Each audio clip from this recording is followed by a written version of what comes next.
Hi book besties, welcome to or welcome back to my channel. If you guys are seeing my face for the first time, hi, my name is Maya and I like to talk about books here on the internet.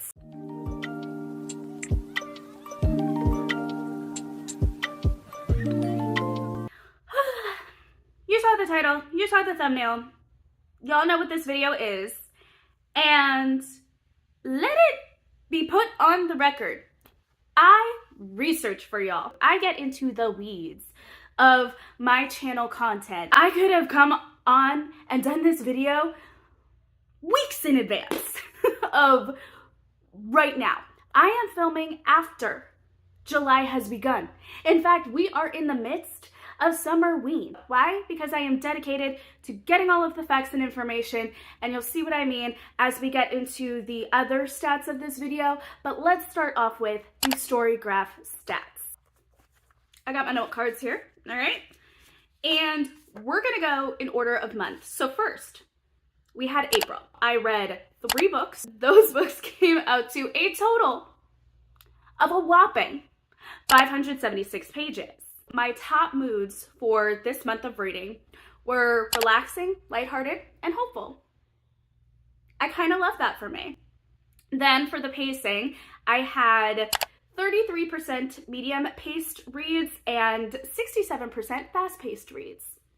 For my total page numbers, as far as how large the book was, for the percentage of books that were 300 to 499 pages, anywhere within that spectrum, we all know I didn't hit 400, was 33.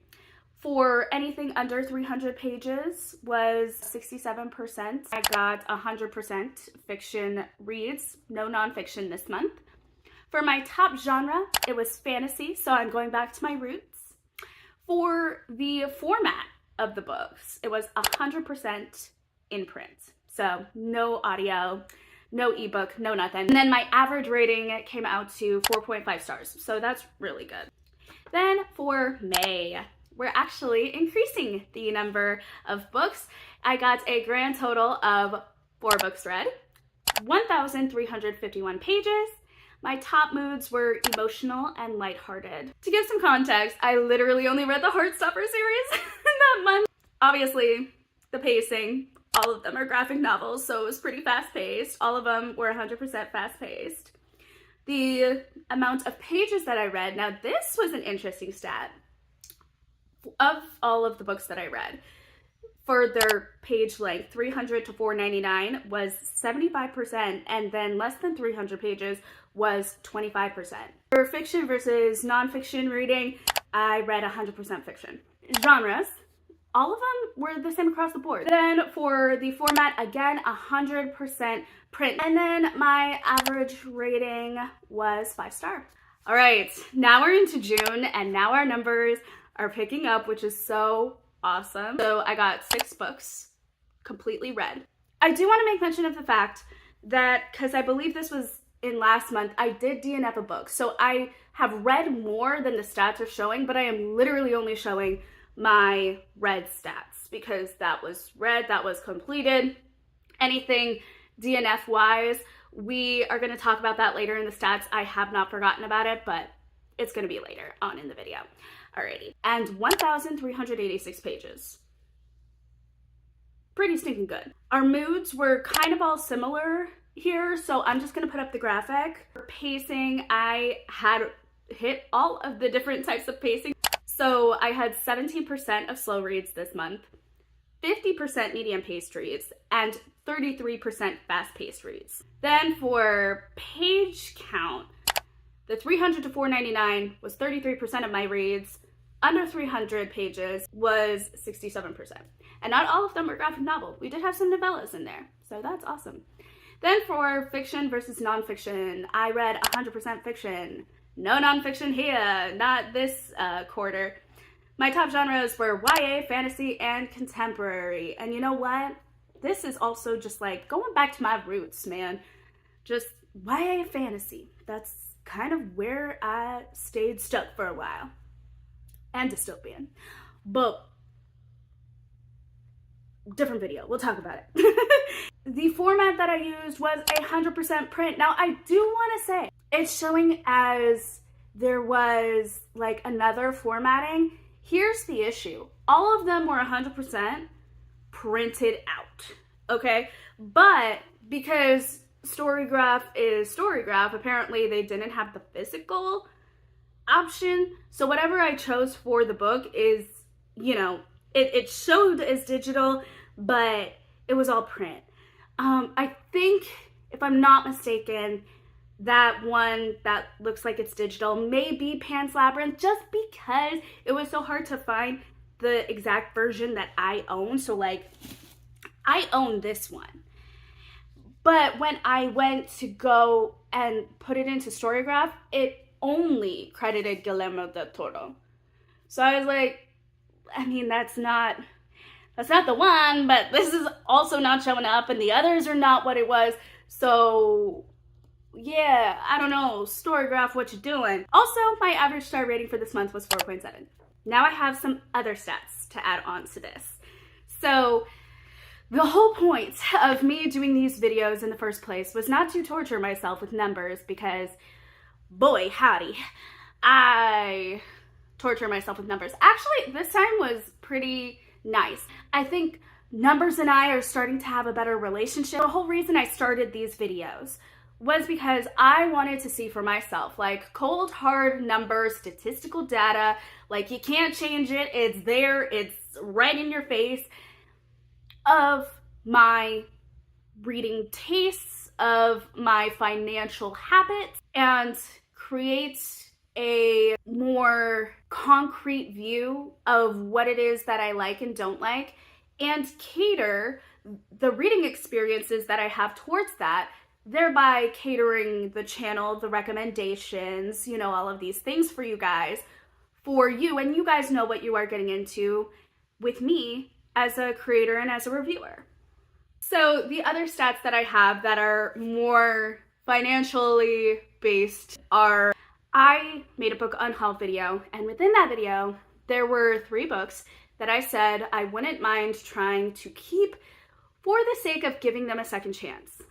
Pan's Labyrinth, The Inheritance Games, and The 10,000 Doors of January. Now, I should never have done The 10,000 Doors of January, because that just left a bad taste in my mouth the last time I read it, and quite frankly, I don't care anymore, so I unhauled that. I did, however, keep The Inheritance Games and Pan's Labyrinth. Clearly, I have it right here in my hand, and I'm also never giving it up. So I kept 2 books from that unhaul, and then I hauled 16 books. I didn't unhaul any books. I am adding a new stat, library books read, because I did get a book from the library. I did indeed read it. Yay! For this quarter, I only DNF'd 1 book, and that was Zodiac Academy. I had some thoughts. So basically with this book, there was just a line that I could not cross with that book, and just for me, where I'm at in my life and in my thinking of certain things in my life, I think I was a little bit more emotionally sensitive to a certain scene that happened that was non-consensual, very much crossed a physical line and boundary. And the fact is, I know that these 2 characters are apparently, or maybe not those 2, because there's many people in, but still, there is the potential for that, and I knew that. And I knew that it was going to be bully romance, but I feel like there are many levels of bullying.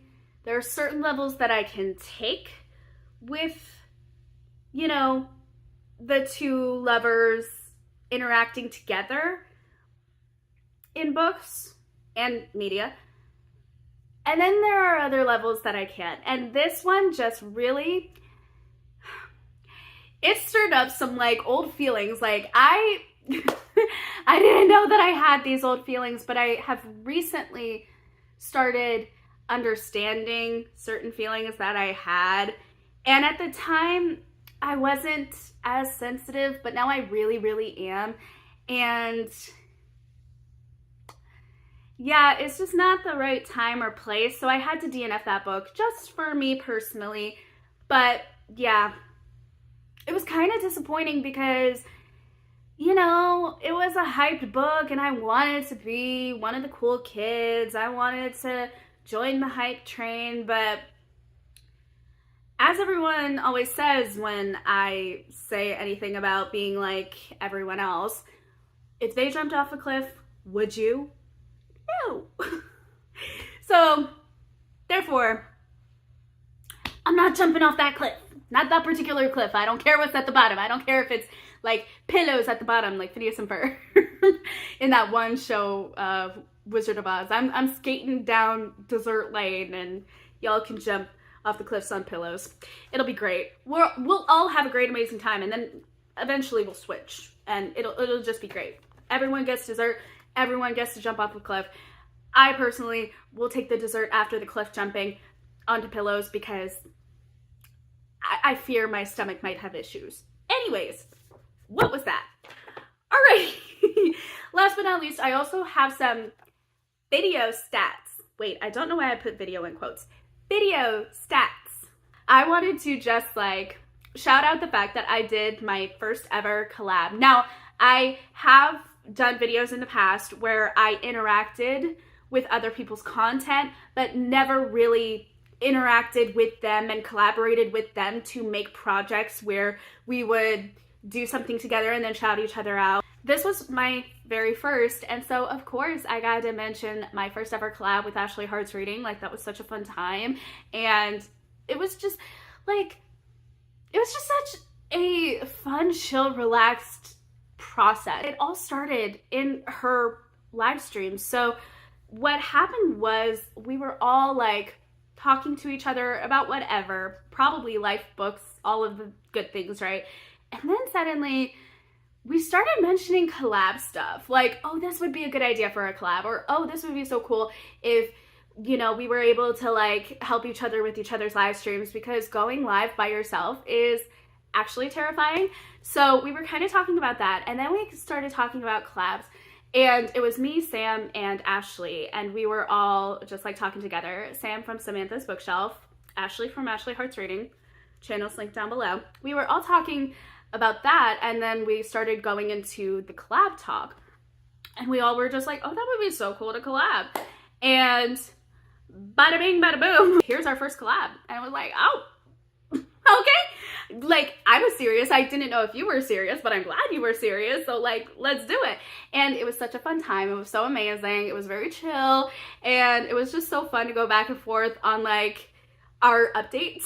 And then also as we were editing, I am so sorry, I edited it all in one day. Like, I thought it was gonna take me so long. I was so excited. I edited it all in one day. I got all the graphics together in the same day, and it was just like, I was so excited for that video. Like, that was truly one of the videos that I think I am the most proud of, if not the proudest of. Not just for this quarter, but like all of the videos. My most watched video of this quarter was the unhaul video. And I just thought that was hilarious, because I'm like, huh, so getting rid of books brings attention. Got it. And yet I haven't filmed another one since. Clearly I'm not about the views. Cause like, it's so funny because like, of course I do. Like, I care about it, but it's not my be all end all. Like, I do care that people like it and watch it and enjoy it. If it has less views, like, I know, people don't enjoy it. Okay, let me try something else. You know, I use it to gauge reactions and what I should do, but I don't care about it enough like that. It doesn't define me. It doesn't make me go into a spiral. Oh my goodness. Anywho, so there was that. And then my most unexpected video. Honestly, the percentage of readers that do blank, the game show that Ashley Hearts Reading started, I played along with it the first time because I saw that it was multiple choice, and I was like, this would be so great to play like in real time. And honestly, it was a very throwaway idea. It wasn't a throwaway video. Like, I put a lot of effort into the setup and the making of it, of course, and then the editing, but it wasn't like, it wasn't planned. That's what I'm trying to get at. It wasn't a planned video. It wasn't something that I had in the queue. But then I thought of it and I was like, oh, I want to do this. But then also I was like, oh no. I watch every single video as it drops, and like there's a group of us that like watch every single video every time it drops of each other's, and we comment and stuff. So I was like, oh, I can't even like, I can't watch it, so I can't comment on it. So I was like in the comments just like, hey, by the way, I am totally gonna watch your video, but I am reacting to it, so here's a like for the algorithm. And then here's a comment to boost up the algorithm as well, and you know, watch it in a couple days. And it truly did take me a couple of days to like set everything up, because you guys, when I tell you, it is such a struggle to do reactionary type stuff. I'm gonna do it again. She posted another one. That is like the only video of hers that I have not seen in a little minute. And that is because I am going to be doing the reaction. I am. So it just takes, like, listen, it's not even about the effort of setting it up. It's about being so concerned that amidst filming, you're gonna lose the footage. So you're like constantly checking it mid-filming, and then also trying to like in real time react and stuff, and then also having a good setup, because like I don't have a desk at the moment. Like I mean, I have a desk, but it's not usable at the moment. That doesn't sound suspicious. Anywho, so I don't have like proper anything to set anything anywhere. So like I just sit it on the floor, and then like I'm looking down at the floor. I'm literally I'm Han talking to Lino. 우리 팀 내에서 보지 마 그렇게. 말하는 사람을 보면서 얘기를 해야죠. I'm that as I'm trying to react. That's when your bias is truly you personified. I mean, here's the person. I just mean like when your bias and his personality is so much like yours. These are my biases. Like, it's one of those things where it's just like, you can do anything and like people will cheer for you. I do that. And people like so very quickly turn the other direction. It doesn't even matter if they're heading to somewhere important and are about to be late for it. They will turn the other way and run. Okay? So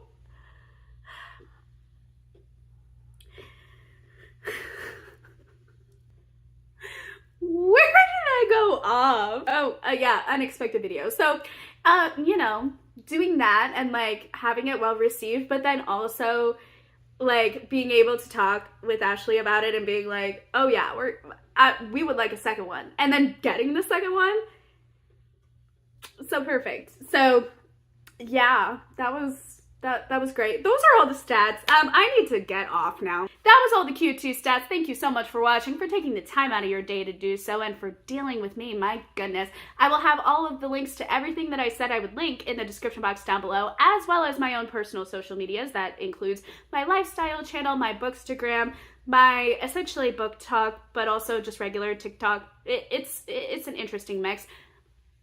And that'll be available to you. Thank you guys so much for watching yet again, and as always, thank you guys so much for being the best bookish bestie that ever was, is, or ever will be. I'll see you guys in the next video. Bye!